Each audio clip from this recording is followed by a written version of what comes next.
6:43 damos la bienvenida al embajador Nelson Rovelli, con mis disculpas por la demora.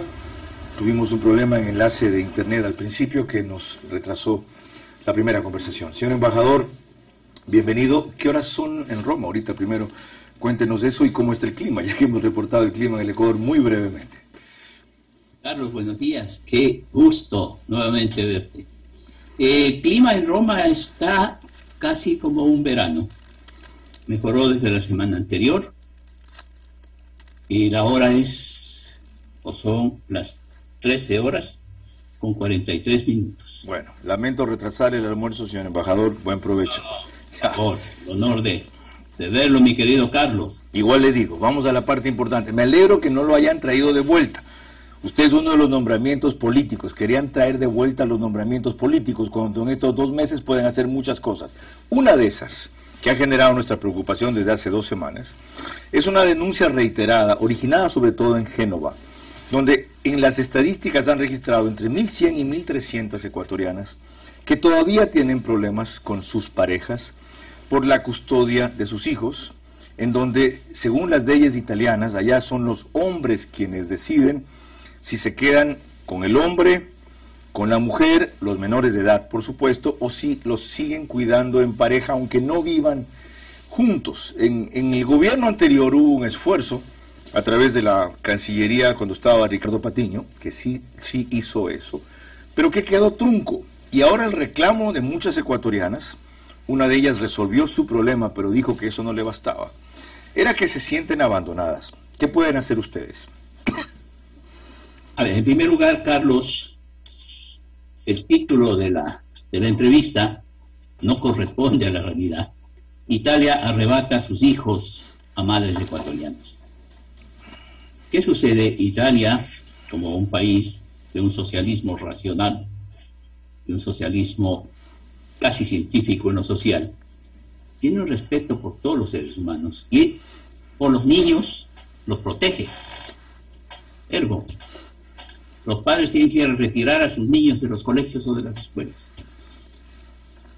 Lo que sucede es que el gobierno italiano en los grupos de migrantes, no solo ecuatorianos, encontró y sigue encontrando numerosos casos de maltrato. Hay que considerar que vienen madres, vienen padres solos a Italia, vienen menores, y las víctimas de la pobreza, del hambre, son los menores. Y las autoridades italianas están atentas a rescatar a esos menores. Cuando encuentran un caso de maltrato, los retiran del hogar y los llevan a orfanatos, en donde reciben toda la atención hasta que alcance un proceso de recuperación la familia. Para ello, los sociólogos, psicólogos, pedagogos, etcétera, el gobierno italiano, y cuando ha comprobado que el menor y la familia logran un entendimiento, lo reintegra a la familia. Primer caso. Segundo caso, hay menores que huyen de sus hogares por ese maltrato y van a las autoridades, van a los carabinieri llevan a las autoridades, y el gobierno italiano en esos casos busca hogares que quieran recibir a esos niños, alojarles a esos menores hasta que alcancen la mayoría de edad, hasta que logren recuperarse de los traumas sufridos por el maltrato infantil. Y muchos de esos niños se quedan ya en esos nuevos hogares. El gobierno anterior tuvo que decir la bondad de llamar a este proceso el maltrato o el arrebato a los niños ecuatorianos de los hogares. No es tal.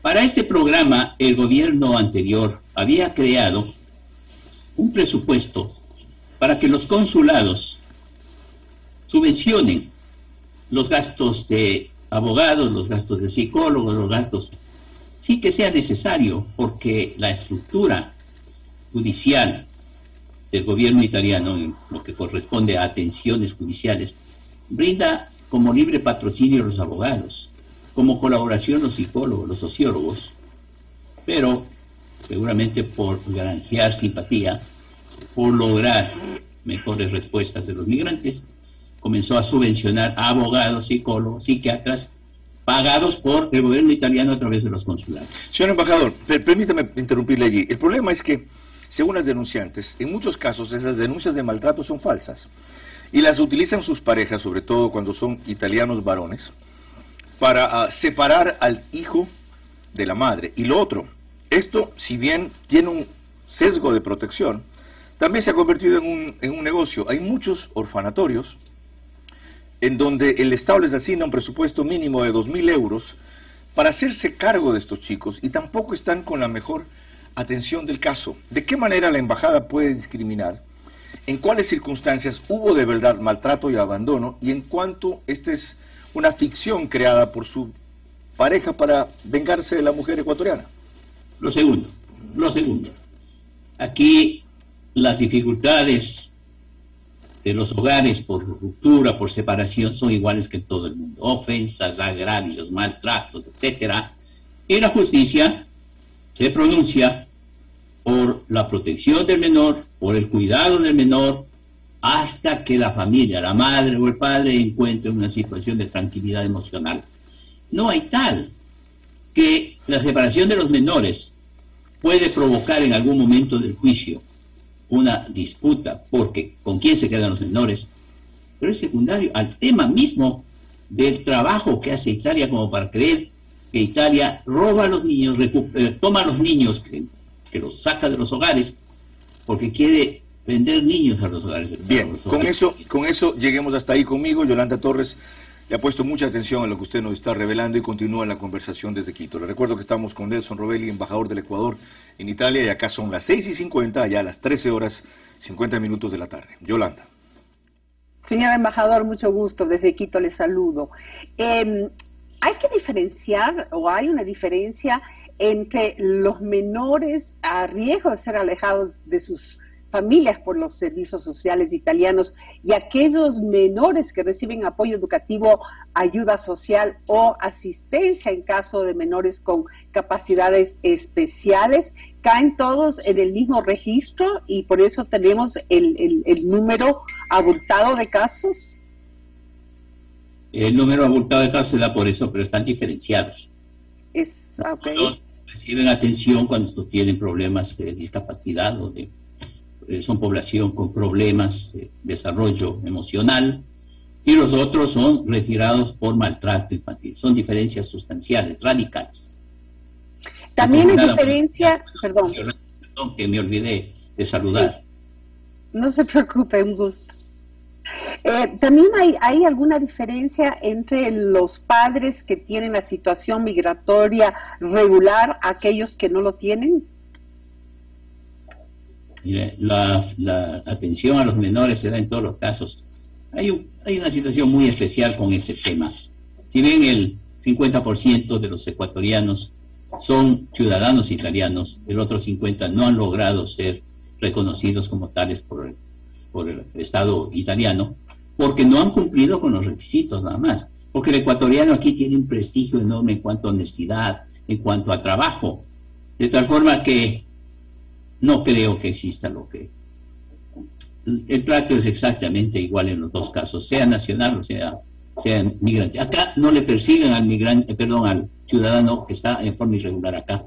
No hay la policía ni los agentes que están buscándolo para expatriarle, no, porque la mano de obra ecuatoriana es muy apetecida, especialmente en el campo agrícola, de tal forma que son bienvenidos, ¿no? No tienen los derechos de seguridad social, de protección consecuente en salud, de atención en cuanto a lo que es educación, etcétera, pero el respeto existe para todos. Usted tiene un enfoque sobre la situación muy diferente al que tienen las madres cuyos hijos han sido separados de ellas. No vamos a decir arrebatados como habría dicho el expresidente Rafael Correa, pero sí separados. Entonces, ¿por qué tendrían las madres esta percepción y este llamado permanente al Ecuador para recibir ayuda en estos casos? No tienen razón porque aquí, repito, el Estado ecuatoriano tiene abogados de libre patrocinio, tiene psicólogos a través de fundaciones y organizaciones del servicio social que están atendiendo a los menores. Lo que sí se hace más largo el proceso de recuperación cuando se utilizan los servicios públicos, cuando se utiliza un servicio privado que es financiado por el presupuesto ecuatoriano, De hecho, el abogado va a poner mucho más empeño en acelerar los procesos, pero el resultado al final es la salida del menor cuando ha comprobado que el estado de su hogar es distinto, o el niño que se queda en un hogar ajeno cuando ha tenido demasiado maltrato o se acostumbra al nuevo hogar.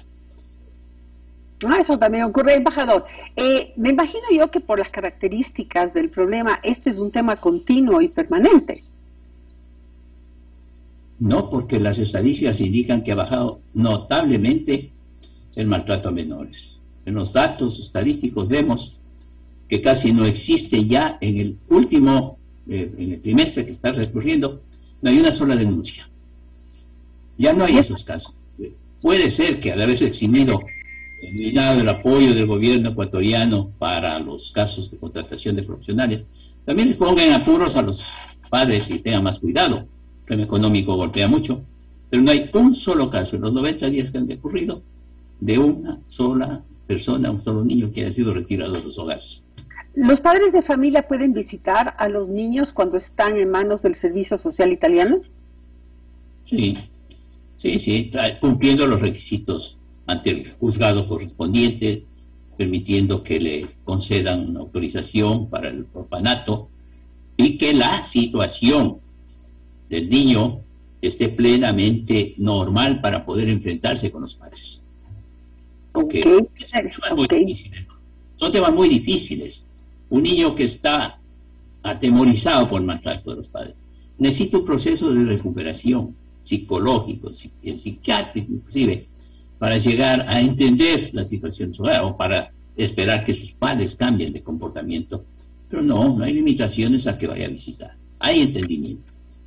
En una carta que usted envía a la Cancillería justamente sobre este tema, usted habla que las motivaciones más relevantes para la separación familiar son maltrato intrafamiliar, abuso de medios de corrección, problemas de drogadicción, incapacidad de cura y crianza del menor y abuso de alcoholismo. Usted dice que en este primer trimestre no ha habido casos, pero este tipo de cuestiones no es que en el tiempo dejan de ocurrir, o sea, sí podríamos esperar de que permanentemente se vuelva a dar este tipo de casos, pues, y que nuevamente el Servicio Social Italiano se vea obligado a hacer esta separación familiar. No creo que todo el mundo se haya curado del alcoholismo, de la drogadicción, del maltrato, etcétera. Yo creo que sí. Yo creo que la sociedad, una vez que se va armonizando con su nuevo estatus, con la nueva sociedad en la que le ha recibido, va cambiando de comportamiento. Sabe muy bien que las leyes italianas son muy drásticas en todos estos temas de maltrato a sus semejantes. No te imaginas lo que constituye el respeto en el hogar, el respeto entre el esposo y la esposa. Casi nadie se divorcia en Italia, porque para divorciarse necesitas 30 años, porque necesitan que las familias permanezcan unidas. Que no hay crecimiento vegetativo, no hay crecimiento poblacional, es cierto, pero es increíble el comportamiento de la sociedad italiana en todo el país en el respeto a sus semejantes. Aquí no hay el insulto en la calle, aquí no es una pelea callejera. Cuando uno pasa en el automóvil y comete alguna irregularidad, no es que le sacan la cabeza y le van insultando a todo lo que asoma, sino que es una seña apenas de decirle tenga cuidado. Hay respeto, es otra forma de comportamiento, sembrada ¿por qué? Por la antigüedad de esta cultura, por la forma de ser de su población. Bueno, muchas gracias, señor embajador. El embajador, por lo visto, ve el vaso medio lleno, mientras que todavía tenemos denuncias de madres que no lo ven así. Sin embargo, bueno, confiamos en su palabra y esperemos que las cosas sigan como usted las ve, de optimistas, ¿no? Y este cambio cultural de quienes migran a Italia. Muchas gracias. Seguimos con Carlos. Gracias, Yolanda. Para agradecerle igual al embajador Nelson Robelli y disculparme otra vez por el retraso en la conversación. Son las 6:58.